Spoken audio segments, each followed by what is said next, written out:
Salut à tous, ravi de vous retrouver sur Direct Course pour véhiculer le programme de ce mardi 4 mars. Le quintet se déroule sur l'hippodrome de Chantilly et sa piste en sable fibré. J'aurai également des informations à vous transmettre concernant la réunion 2 sur l'hippodrome de Nantes. Concernant ce quintet, j'ai placé en tête le protégé de Christophe Ferland, le 3 sous les ormes. Il débute dans les handicaps, mais je le pense en mesure de bien faire d'emblée. C'est un cheval qui vient de me prouver sa forme en s'imposant dernièrement sur la piste en sable fibré de Pau, preuve de son aptitude à la surface, mais également de ce bon degré de forme. Donc, un cheval qui me semble taillé pour réussir à ce niveau dès lors, depuis qu'il est correctement placé sur l'échelle des valeurs. Il a été déjà pris en plus haute valeur théorique. Le 2 Toxto lui sera directement opposé, un cheval qui le mois dernier a enregistré 2 podiums, preuve de sa bonne condition physique. Il est confié à Christophe Soumillon, il a déjà gagné un quintet plus de même facture. Dans ces conditions, il retrouve lui aussi les handicaps avec une belle chance de succès. Le numéro 1 Keravnos, le top weight, mais à mon avis, il semble en mesure de bien faire. Si l'on accepte ses débuts, il n'a jamais terminé plus loin que 5e. C'est un cheval toujours présenté à bon escient par Charles Gourdin. Il s'aligne lui aussi au départ de son premier handicap avec la ferme intention de poursuivre sa bonne série de bons résultats. Ensuite, le numéro 7, Lazaz, protégé de Damien de Vatrigan. Décidément, le sud-ouest est très bien représenté dans ce quintet plus, qui reste sur 2 encourageants podiums, compte 2 accessites en autant de tentatives dans les quintets, et de surcroît, il a arrêté d'un bon numéro dans les stalles de départ, autant d'atouts qui lui voleront de logiques supporters. Ensuite, j'ai retenu numéro 13, Désillusion, qui a effectué une encourageante course de rentrée le mois dernier sur le sable palois, n'étant dominé finalement que par Souléor et Toxto, qui figure un peu plus haut dans ma sélection, une ligne qui plaît dans sa faveur. Ce cheval, numéro 13 Désillusion, retrouve les handicaps avec une belle chance de venir pimenter les rapports.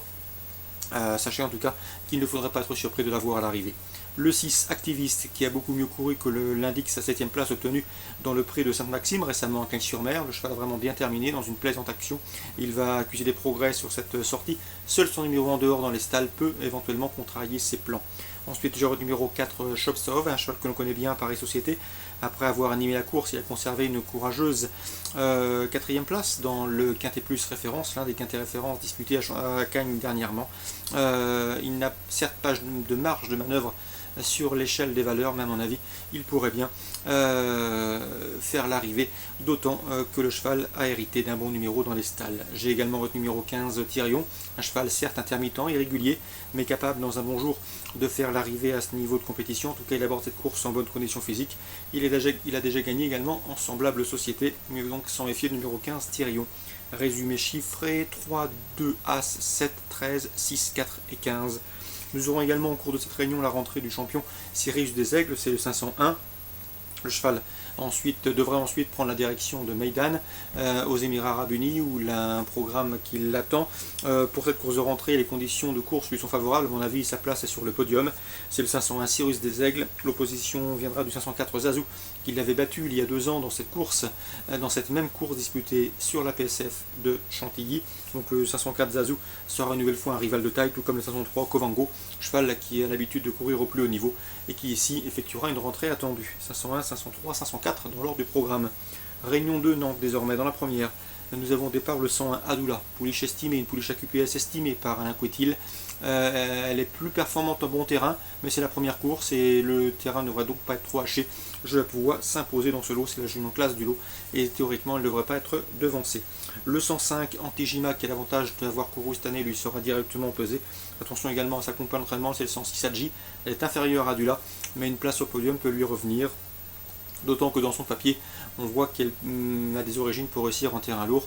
Le seul impératif avec elle, il faut impérativement la décontracter durant un parcours. Le 202 Méléa Grosse, qui n'a pas couru depuis le mois de juin, date d'une 4ème place obtenue au Grand Prix de Saint-Cloud.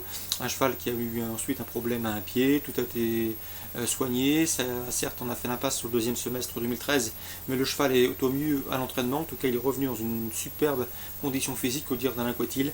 Le cheval est prêt à faire une bonne rentrée. Il a gagné cette course en dernier et ce facilement puisqu'il s'imposait de 4 longueurs. C'est un cheval qui, à mon avis, affronte ici des rivaux largement sans portée. La suite du programme pour lui, ce sera sans doute le Prix de Mont-Blanc, puis le Grand Prix de Saint-Cloud, et pourquoi pas le prix de l'Arc de Triomphe, comme on l'avait envisagé notamment l'an dernier.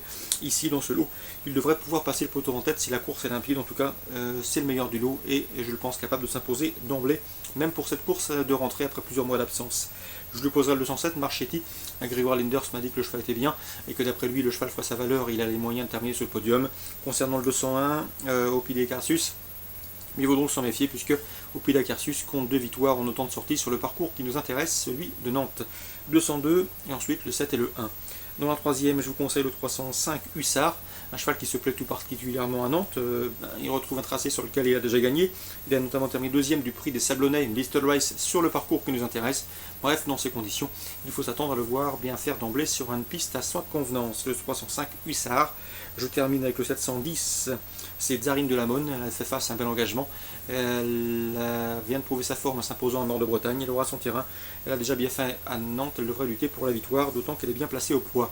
On lui posera son compagnon d'entraînement, le 705 Bois du Plessis, un cheval qui fait preuve d'une loi de régularité, qui répète ses courses et qui, une nouvelle fois, devrait faire l'arrivée. Donc course ciblée à Nantes en Réunion 2, 101, suivi du 5 et du 6, 202, suivi du 1 et du 7, 305 et 710. Bon jeu à tous, bon début de semaine et à demain.